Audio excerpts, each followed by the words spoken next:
When a member in your service is on special accommodations for gut issues, that member has definitely paid a price in order to even get to that point where they need that accommodation. The service itself has also taken a hit because what that member is going through and has gone through, most likely booking a lot of days off because they are glued to a toilet, the pain, the doctor's appointments, the inability to sleep, their short fuse that kicks in, and the effect that it has had on their safety and quality of work, their ability to do their job, and their ability to probably be a family member, a spouse, a parent, is probably affecting them at home as well as on the job. We're going to dive into today why first responders get gut issues that can get to the extreme of needing special accommodations or not being able to work at all. Or may just start with gas that can clear a room, a lot of fart jokes, watching what you eat, and all different things in between that gamut. We're going to go into that today so that you can understand why this is happening with first responders. My name is Andy Clark. I am the owner and founder of 911 Lifestyle, where we work with first responders all over North America, UK, and Australia.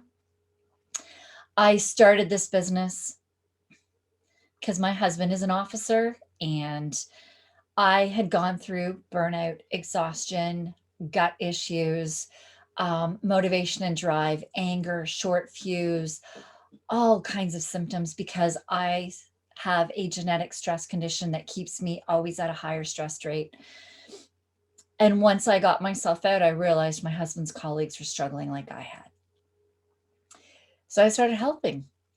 And it's gotten to where it wasn't just his colleagues at his service, it is most people, most first responders in any service, anywhere, large, small units, any ranking, is experiencing some of these symptoms.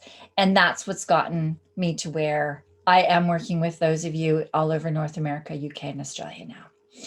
So let's dive into the gut. So there are 3 parts to your stress system, of which I often speak about, and the gut is one of them.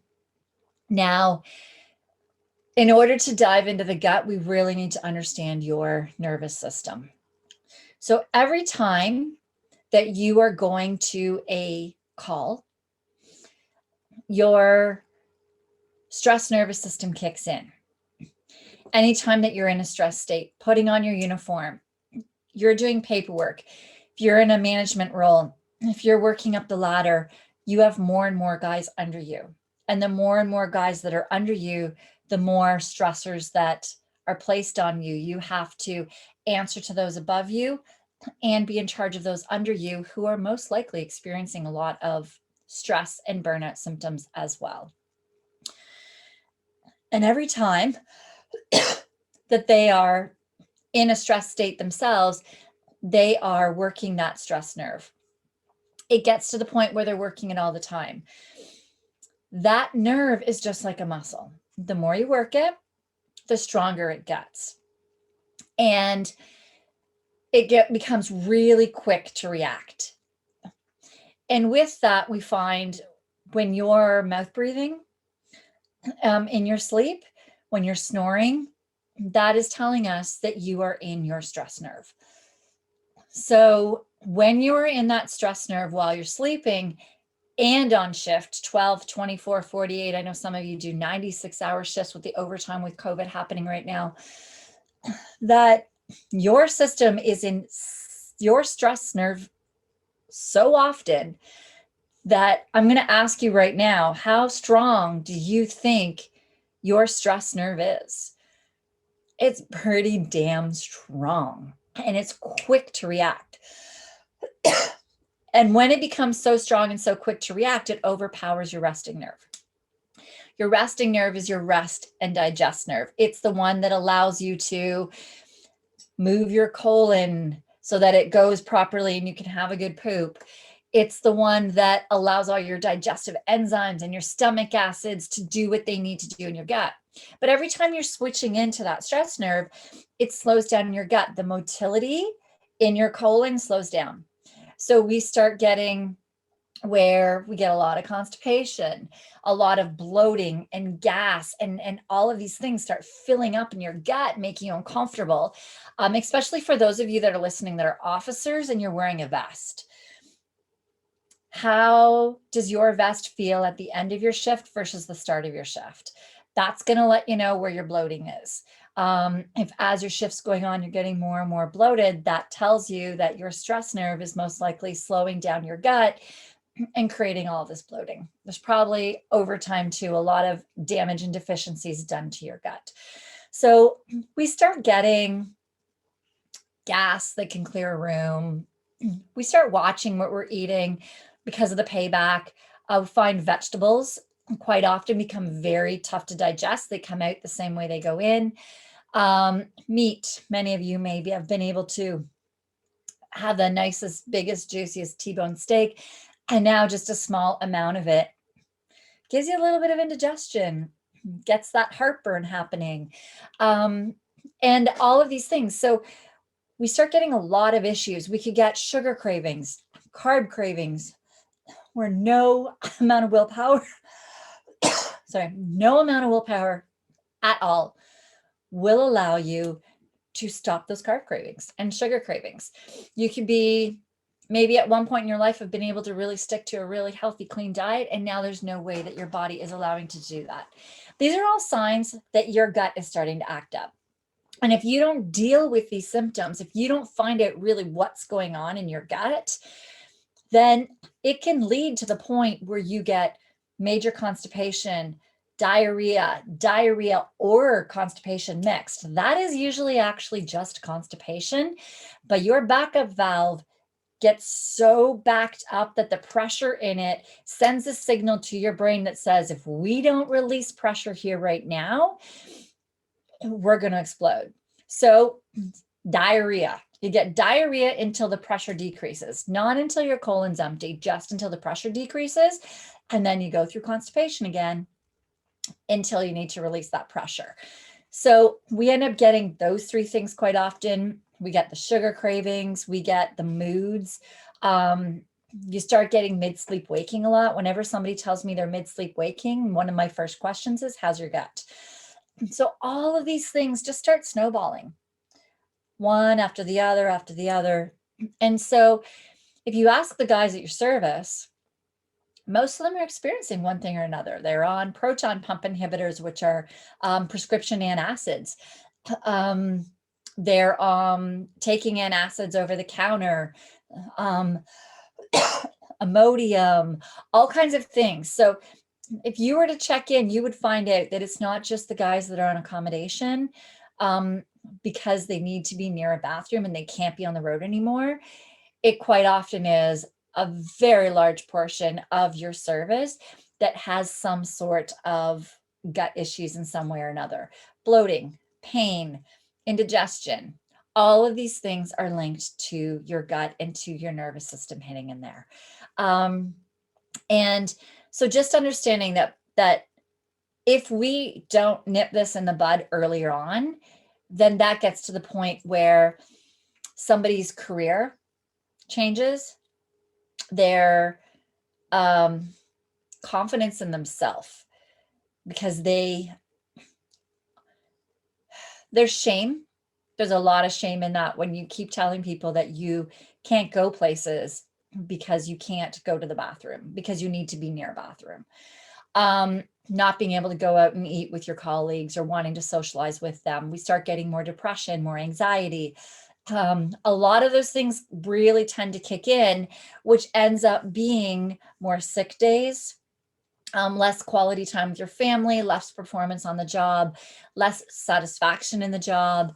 And everything just starts snowballing until we end up getting to a point where we're in full burnout, or we're on accommodations, or we're not even able to work anymore.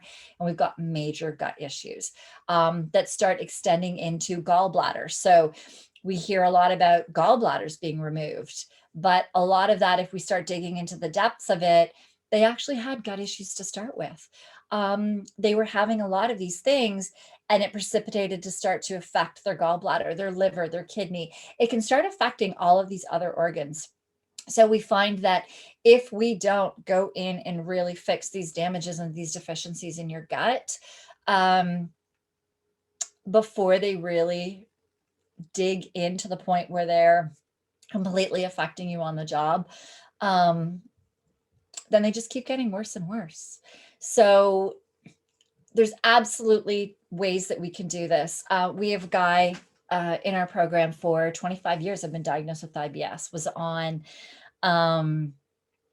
he was on so many medications, including antidepressant and anxiety meds.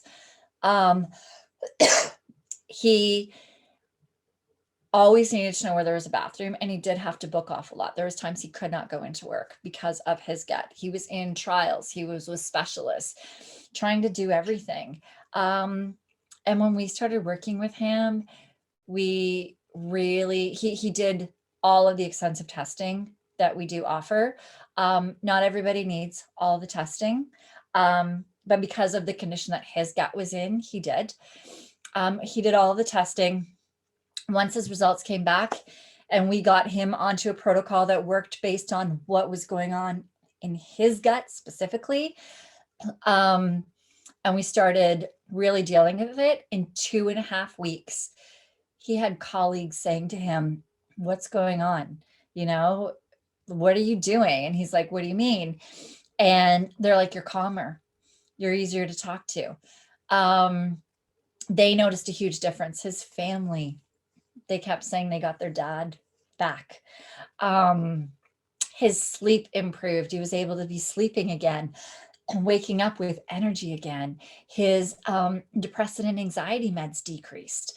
We're still working on his protocol. We're still going through it with him, but he's had some pretty big stressors recently. And he said there was no way he would have been able to do the steps that were required in the stressors that have happened in order to even accomplish them, get them done, and do it all calmly. It is amazing when your gut is a mess, how much it creates chaos in your moods, your temperament, your energies, anxiety, motivation, depression, all of these things. It's a really big factor. And for most of you, there's some sort of gut issues with the majority of people in every single service. Those that come to us, some of them, we just need to do a little oil and lube filter, just a little bit of a cleaning up of your gut. Some we need to dive into deep testing. It really is case by case, but the sooner that we can get it, the better. If you would like help on working with your gut, we are more than happy to help you and dive into that. At the same time, we will help get the other parts of your nervous system all working together, that nervous system that we talked about in the beginning, so that it stops shutting down your gut, because you can't go in and fix the gut without calming down that nervous system as well. There's 3 parts to your stress system, and those we work in tandem together to be able to get you to where you're getting those sleeps, where your gut is calm, where your motivation, you have drive. Everybody except for one so far who's had complex PTSD that we work with is off of their meds, but we're just starting doing the testing for his gut. So we've been able to get people off of their anxiety and depressant meds, allowing them to really be able to have a clear mind and be absolutely productive at work and enjoy their family life. So if you would like these to work on this with us, let us know. We do this in our 911 Elite Performance Program.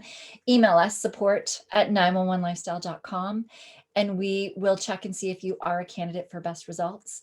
And we'll walk you through that process. Again, it's support@911lifestyle.com.